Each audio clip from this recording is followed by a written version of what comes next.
O verso 1 e o 2 diz: E ao anjo da igreja que está em Sardo escreve: Isto diz o que tem os 7 Espíritos de Deus e as 7 estrelas.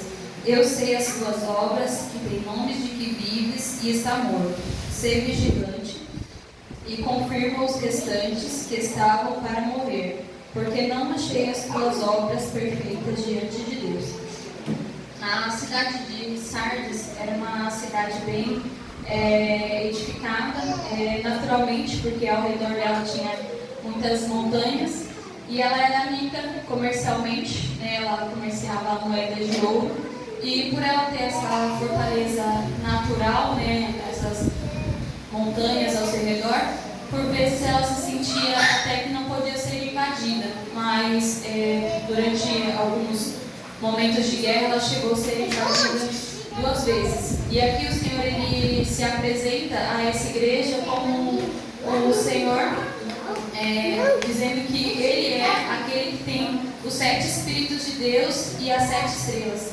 E em Isaías 11, verso 2 e 3, vai dizer a respeito dos 7 Espíritos de Deus, que é o Espírito do Senhor, o Espírito de sabedoria, Espírito de entendimento ou inteligência, Espírito de conselho, Espírito de fortaleza ou poder, Espírito de conhecimento e Espírito de temor ao Senhor. Não quero entrar muito em detalhes aqui, né, porque essa não é a parte que eu quero enfatizar. E também as 7 estrelas, que é Apocalipse 1:20, que vai falar o mistério das 7 estrelas que vistes na minha destra e dos 7 castiçais de ouro. As 7 estrelas são os anjos das 7 igrejas. Então aqui o Senhor ele se apresenta a essa igreja como o Senhor, né, o Espírito de Deus que tem as 7 estrelas e tem os 7 Espíritos.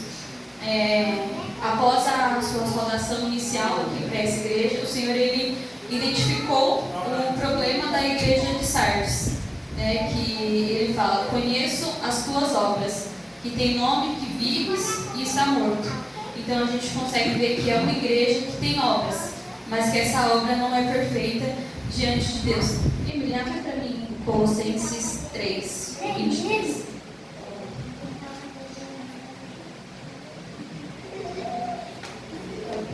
Aleluia, glórias a Deus.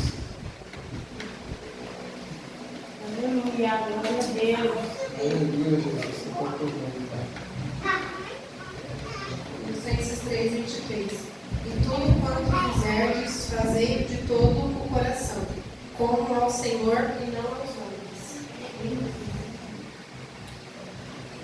Colossenses 3:23 vai dizer que tudo que a gente for fazer, que a gente faça como se fosse para o Senhor e não para os homens. Aqui o Senhor ele falou para essa igreja que ela tinha obra, mas que a obra dela não era perfeita. Não adianta a gente querer fazer de qualquer jeito, de qualquer maneira, porque é para Deus. E para Deus a gente tem que sempre entregar o melhor, né? E Deus ninguém engana. Deus ninguém esconde nada do Senhor, porque é Ele quem contempla todas as coisas. Só Deus. Abre para mim em Hebreus 4:13. Glórias ao teu nome, Jesus.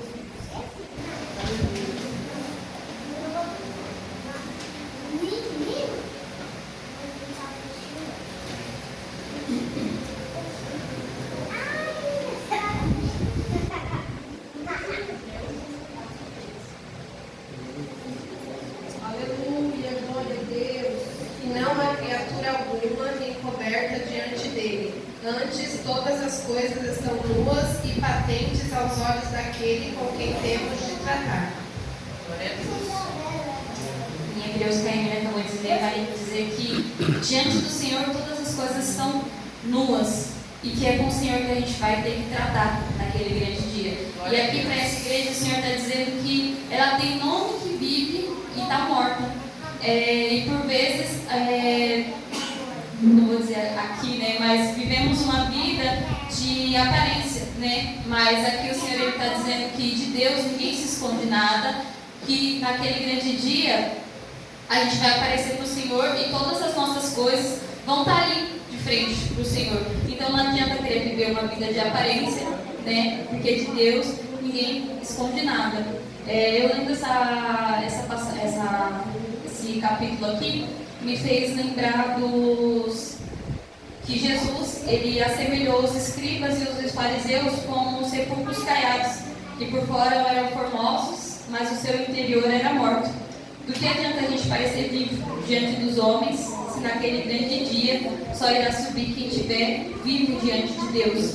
Eu também lembro daquela passagem da figueira, que Jesus amaldiçoou a figueira por ela ter folhas, mas não ter frutos, simbolizando ali a falsidade religiosa e a aparência sem a essência, né? Que de nada vale você ter uma aparência de crente, mas você não tem a essência, porque o nosso alvo é Cristo, o nosso alvo é céu, né? Então não adianta a gente querer viver uma vida disfarçada na terra se o nosso alvo é chegar no céu, e no céu a gente vai chegar como a gente realmente é, porque não dá para se esconder de Deus, não dá para esconder o jeito que nós somos. A gente consegue enganar o homem, mas a Deus não, né? E aí o Senhor, ele se apresentou àquela igreja, ele mostrou, né, qual é o erro, né? E agora ele vai instruir ao arrependimento. No verso 3 vai dizer: lembra-te, pois, do que tens recebido e ouvido, e guarda-o, e arrependa-te. E se não vigiares, virei sobre ti como um ladrão, e não saberás a que hora sobre ti virei, né? Já foi falado aqui em outras vezes, em outras cartas, né, que o Senhor, ele corrige aqueles a quem ele ama. E com essa igreja de Sardes aqui não foi diferente. O Senhor, ele não tem um espírito de acusador. Ele mostra, né, qual é o erro aqui, onde a gente cai, e ele também dá o direcionamento para a gente sair do erro ou se levantar. No caso da igreja aqui de Sardes, eles precisavam se lembrar do que tinha recebido e ouvido, e guardar e se arrepender. Mas caso isso não fosse feito, né, iria vir a consequência, que era que o Senhor viria como um ladrão. Foi usada essa expressão de ladrão, porque, igual eu falei no começo, né, aquela cidade era uma cidade bem fortificada, né, e aí por ela não receber assim tantos invasores, né, por ela ser rodeada de montanhas, ela ser bem fortificada, o Senhor usou essa expressão aqui, né, que viria sobre ela como um ladrão, que era para eles vigiar, se despertar e se arrepender. E no verso 4 vai dizer: mas também tens em Sardo algumas pessoas que não contaminaram seus vestidos, e comigo andarão de branco, porquanto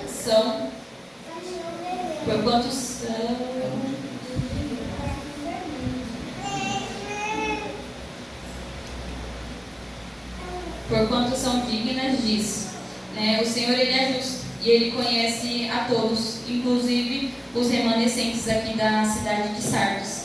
Em 2 Timóteo 2,19 vai dizer que o Senhor, ele conhece os que são seus, né? E aqui o Senhor, ele reconhecia e entendia que ali também existiam os remanescentes que não se contaminaram e que têm as suas vestes limpas. E para esse, o Senhor, ele tem recompensa, né? Vale a pena a gente ser fiel, vale a pena a gente ser verdadeiro. Aleluia, Deus. Porque o Senhor, ele tem recompensa para nós. Glória a Deus. E a nossa maior recompensa não é aqui na terra. A nossa maior recompensa é estar com o Senhor naquele grande dia. No verso 5, o Senhor, ele vai fazer uma promessa: o que vencer será vestido de vestes brancas, e de maneira nenhuma riscarei o seu nome do livro da vida, e confessarei o seu nome diante de meu Pai e diante dos seus anjos. Aqui é a promessa que o Senhor faz, não só a igreja de Sardes, né? A gente está vivendo aqui, né, essa quinta carta, e o Senhor, ele tem feito promessa, o Senhor, ele tem falado, e a palavra do Senhor, ela é verdadeira, ela é fiel, e não só para aquele povo, né, do qual a gente está falando, dessas cidades, mas também para nós. Essa promessa também é para nós, que se a gente vencer, a gente também vai ser vestidos de branco e também terá o nosso galardão. Aleluia. E por último, né, que foi o verso que a gente leu, que não é o menos importante, que diz: quem tem ouvidos, ouça o que o Espírito diz às igrejas. E esse verso, ele tem sido falado, né, em todas as igrejas aqui. Ouvir, fui pesquisar entre a diferença, né? E ouvir é o ato físico e passivo de captar sons. E escutar é uma atitude ativa e espiritual, que exige atenção, compreensão e, crucialmente, obediência. Escutar implica abrir o coração para obedecer à voz de Deus. A gente pode vir aqui durante essa campanha, não falhar nenhum dia dessas 7 igrejas, mas se a gente não der ouvido à voz do Senhor, se a gente não der ouvido ao que está sendo falado, as cartas aqui, aos exemplos, a gente vai entrar em campanha, vai sair em campanha e as coisas vão continuar do mesmo jeito. Mas vale a gente examinar, cada um examinar a si próprio e ver, Senhor, o que eu preciso mudar aqui? Já foi falado sobre o primeiro amor, foi falado sobre se arrepender, e qual é a igreja que a gente mais se encaixa, né? Cabe a cada um fazer sua própria análise e mudar, né? Procurar mudar, porque sem a mudança não veremos ao céu, não veremos o Senhor, né? Sem a santidade, que é o que o Senhor ele tem requerido da igreja nesses últimos tempos. E eu agradeço a Deus pela oportunidade que Ele tem me dado, né, de poder estar aqui na frente, dele ter falado comigo através da palavra dele. E cabe a nós examinar, e quem tem ouvidos, ouça o que o Espírito diz às igrejas. Eu agradeço a minha oportunidade.